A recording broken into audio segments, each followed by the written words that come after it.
Danke bafowethu. So i-former Kaizer Chiefs player Dr. Khumalo secommentile-ke after igame ye-Orlando Pirates versus Kaizer Chiefs lapho i-Kaizer Chiefs ewine khona yabo. Ushilo ukuthi yini into beyizokhosa or noma ecishe yakhosa i-Kaizer Chiefs ukuthi ingayiwini leya game le yabo. Uthi the way ayibona ngakhona yena after akhulume necoach ngale ndlela le abadlale ngayo abadlali be-Kaizer Chiefs, there was no need for a stylish player whatsoever, but uthi bekumele bathikhe ama-boxes yabo ukuthi Orlando Pirates ingadominate the way dominating ngakhona i-FNB yabo. Dr. Khumalo uyaqhubeka uyakhuluma uthi uma ubheka i-attitude ne-character iyo into beyishoda laphana ku-Kaizer Chiefs, but second half babe i-Kaizer Chiefs ehlukile kuna first half yabo.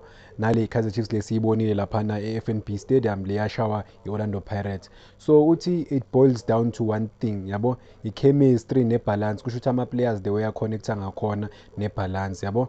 Uthi-ke ngama-substitution uNabi ubalance i-attack ne-defense and i-problem ecishe yabakhosta ngempela ukuthi kade njalo badlala ama-backwards yabo, backwards passes izinto enjalo.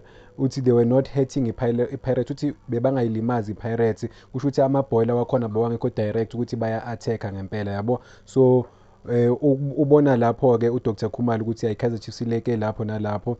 Uthi but-ke at the end of the day bona bayi-level ephambili yabo, and mabeloke bayubonile ba-create ama-chances afew ngempela lapho phambili after ama-substitution kula ulo khunjani Yusuf Marti walishaya igoli and after ukujoyina i-attack lapha phambili yabo. Uthi for the first time the way adlale ngakhona the way ascore ngakhona yabo, uma ubheka nje for the first time aya phambili. Uthi-ke i-Orlando Pirates i-attacking team yakhona i-last 10 minutes yabo, last 10 minutes of the game Orlando Pirates bokuyiyo vele because beyifuna ngempela ushaya igoli, but-ke i-Kaizer Chiefs-ke uthi they were more likely to score. Uthi i-Kaizer Chiefs bekunama-chance ngempela ukuthi lishaye igoli njengoba Orlando Pirates beyise-attack-a kakhulu, so if bakwazile ukupenetrate lawo ma-spaces. So yeah, i-Kaizer Chiefs idlalile ukudlala first half ayidlalanga kahle, iscore igoli and then-ke igame yabo ya-change different. Orlando Pirates i-dominate igame, but second half i-Orlando Pirates-ke bekubonakala ukuthi team engcono, but after ama-changes yabona uMdusha Balala he was lively, makangena lapha uyishintshile igame ngempela yashisa. I-pace kaMdu ne-pace kaDupree kwazile ngempela ukuswitcha nokushintsha igame ye-Kaizer Chiefs yabo. Sidluleke ku-Dr. Khumalo, i-defender le-Kaizer Chiefs ukwinika uyacelebrate laphana online yabo. Uthi ngeke alikhiphe imedal lakhe nentanyeni yabo, never. Uthi uyayazi 10 years wena ngiyolifaka le medal for 10 years neskipa sami futhi ngeke ngisikhiphe yabo.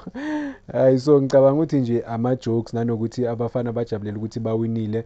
Sikhumbule ukuthi ukwinika i-development yaku-Kaizer Chiefs but wasuka ku-Kaizer Chiefs waya kwamanye amathimu, ekugcineni-ke manje sebuyile ku-Kaizer Chiefs la afila khona ngathi kusekhaya ngempela, nala afila ngathi uyabhilonga khona yabo. Lucky enough ukubuya kwakhe ubuye ngesikhathi esi-right ngempela. Uma ubheka ukwinika for the past few games impela this season azange adlala ukudlala lokhu serious, but ungenile last few games wa-change i-defense lapha, wayizama ngempela ukuthi i-defense ibe stable noma kuthiwa bebem-attack-a noma besim-attack-a kulo kwinika, but uyichangeile ngempela i-defense ye-Kaizer Chiefs for the past few games le ayidlalile yabo. Uzamile ukuba solid nange-final yabona, uzamile ngempela ukuba solid ukuba strong lapha, futhi i-partnership yakhe noMiguel isizile ngempela i-Kaizer Chiefs ukuthi bakwazi ukudefenda kahle babe compact nanokuthi bangabahlaseli kakhulu yabo. So yeah, I think they played good football. Second half I'll give it to them. First half bebangekho there, but second half I'll give it to them. They did well for themselves. Again, congratulations to Kaizer Chiefs. Danko.